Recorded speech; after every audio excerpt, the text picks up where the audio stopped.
bit about forest pasture reorganization in Oberammergau, Bavaria, Germany. This is a very special thing even for Germany, but it's not so special in, for example, in Austria, because it's about mountain forestry and mountain agriculture. So the village of Oberammergau with 5,500 people, it's not, it's pretty well known in the world, but not for forestry and agriculture, more for the passion play that happens there every 10 years. So you might notice, because 550,000 people come there every 10 years and visit. So it's 100 kilometers south of Munich. It's in the county of Garmisch-Partenkirchen, so it's about 20 kilometers north of Garmisch-Partenkirchen. And yeah, it has the whole country, the whole village has like 3,000 hectares, and about 1,000 hectares are protected areas. So the next slide, please. So I'm 53 years old, married, have 2 children that are grown up. So that gave me the chance to come to Brussels and work for the CEPF. I'm an engineer in forestry. I studied forestry in the north of Munich, in Freising, quite a while ago.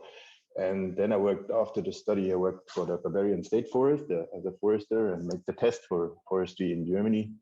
And from 1997 till 2022, I worked for the Privatwaldgemeinschaft Oberammergau, a forest cooperative. Oberammergau is also my hometown, and we lived there for, I would say, like 6 or 7 generations. So the forest cooperative with 1,800 hectares of land. I've worked as a forester, then as a manager, and in the end as the CEO of the organization. And what's important for me, that even my grandfather was the CEO of this organization. Since 2022, I changed. I said after 25 years, we get a prize for what we did. So I said, I want to do something else. So I changed to the Bavarian Forest Owners Association. And right now I'm for a few months in Brussels for CPS as a national expert. So the next slide, please. So the Confederation of European Forest Owners is the organization of the private forest owners. So it's it has 24 members, mostly national forest owners associations.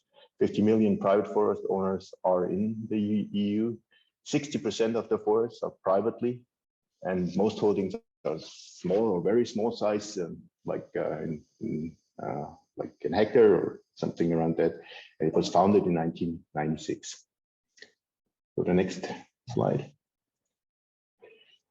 The Association of the Bavarian Forest Owners, so that I work for. The state of Bavaria, one of the states in Germany, has 700,000 private forest owners.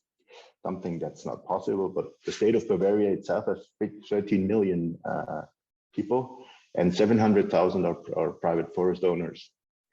It has 23% of the forest area in Germany, and 37% of the Bavarian land area is forest. 56% of it is private, around 30% is government. The organization was founded in 1918, so it's over 100 years old. It has 1,700 members, but the members are not all just people. There are also organizations as members, so they're way more than 1,700 and represents 1 million hectares. The organization is a member of the AGDW, who is the German Forest Owner Association in Berlin, and the AGDW is a member of CPF. So that's why I get to work for CPF here. So the next one. So I will tell you a little bit about the history of Oberammergau, the village.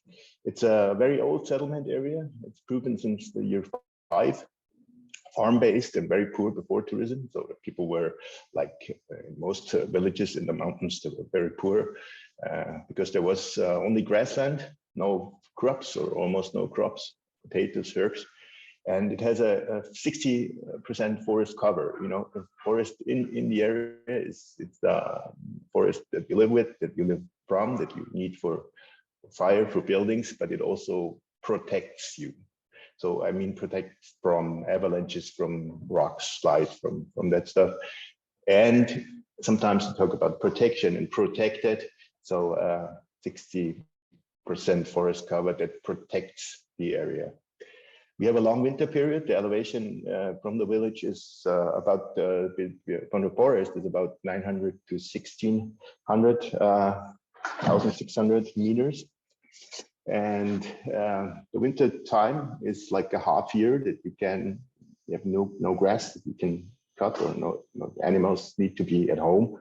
And the temperature is around 6 degrees over the year. And we have about 1,500 millimeters of rain. We're happy about that because that's a lot, and it still keeps the forest okay, I would say, not healthy, and we don't have that big of a problem that some areas in Germany have with the droughts, that the trees have problems, and because we need the trees for protection. Very little grassland to cut, more than 2 times in the year. And until 1803, no property owned by the farmers. So the property was from 1330 till 1803, it was owned by the monastery, by the church, and before it was owned by the king. So the people were owners of the land. Ownership started in 1803. Forestry was clear-cut forestry only with 1 tree, and the farm and forest rhythm of the year. So the people were working in the forest, on the farms, and was all going to one concept. So the animals had to go out in the forest because the grass that grows in the valley had to be cut for the winter time. So okay, then the next slide. The challenges that we were faced with is that from the 15th, more and more farmers abandoning their land and stopping after the Second World War. A lot of people stopped farming, but the farming itself is still a part of the identity of the area and important for the tourism. That's the biggest business now. The forestry rules and practices changed, so no clear cutting anymore. Other tree species hunting increased, high rate.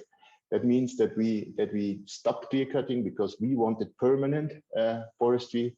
We wanted natural reseeding, and for that you need to go up with the hunting because the trees have to grow. You cannot take the cows anymore into the forest. So this had to be changed, and we have the young people leaving to work in other places and cities because there's not much work higher educated people in a small town, because more and more people go to university. From the young people, they go to higher school, go to university, and then they want to work in their job, and there's not a lot of work for those people in a little town. But the farm forest life itself is still a part of the society, so the society wants to keep it alive. But we don't have the problem was we want to save it, and it needs to be clear for the CAP. It needs to be clear what is forest, what is permanent grassland, and we needed help. We needed help to find a solution. So the next slide. So the forest owners, the landowners, the farming organizations, the scientists, the community, conservation, tourism, and the state created a roundtable with a mediator that collected and assessed the ideas. Why we needed help from outside, why we didn't do by ourselves. I think the problem is if you have one of the farmers or one of the forest owners or the mayor or the whatever do this, there are always people that say, I don't want him because I don't think like him. He thinks only for him. You need someone from outside, and this is the point where the forest owners organization could help. We can search for people that are open, that can put the round table together and be fast. Get all the information, put it together, and find an idea. So we developed a concept for mountain farming that fulfills the needs of the farmers and requires a CAP and respects the new forestry practices. We separated the farming and pure forestry areas and connected them with mixed corridors. So we have, like I said before, we have the what's clear. This is forest and this is forest in natural reseeding, and this is permanent grassland. And we put fences around it, and between those fences areas, we have corridors where the cows can change from one grassland to the other. And the farmland goes from 900 up to around 1400 meters. So they go up during the summer, 120 days, and when it gets to fall, they come back. And was also very important, it was all voluntary and by agreement, not mandatory by law. This is also important. Everyone was happy with it, that we made it together, and we don't need a law or push the people to do this. And it has proven itself for over 12 years now, and everyone is happy, and it's a win-win situation. You know, not everyone is always happy, but it's a situation that keeps us going for it. So the cooperation on the mountain guarantees the future for the valley and keeps the hand and the heart on the Heimat, because Heimat, this is a word that's sometimes it's misused, but it means a lot for us. It means more than just a home. It's connected, the connection and the feeling and the thing that put your area together where you come from. So that's it. Next slide, please. Thank you.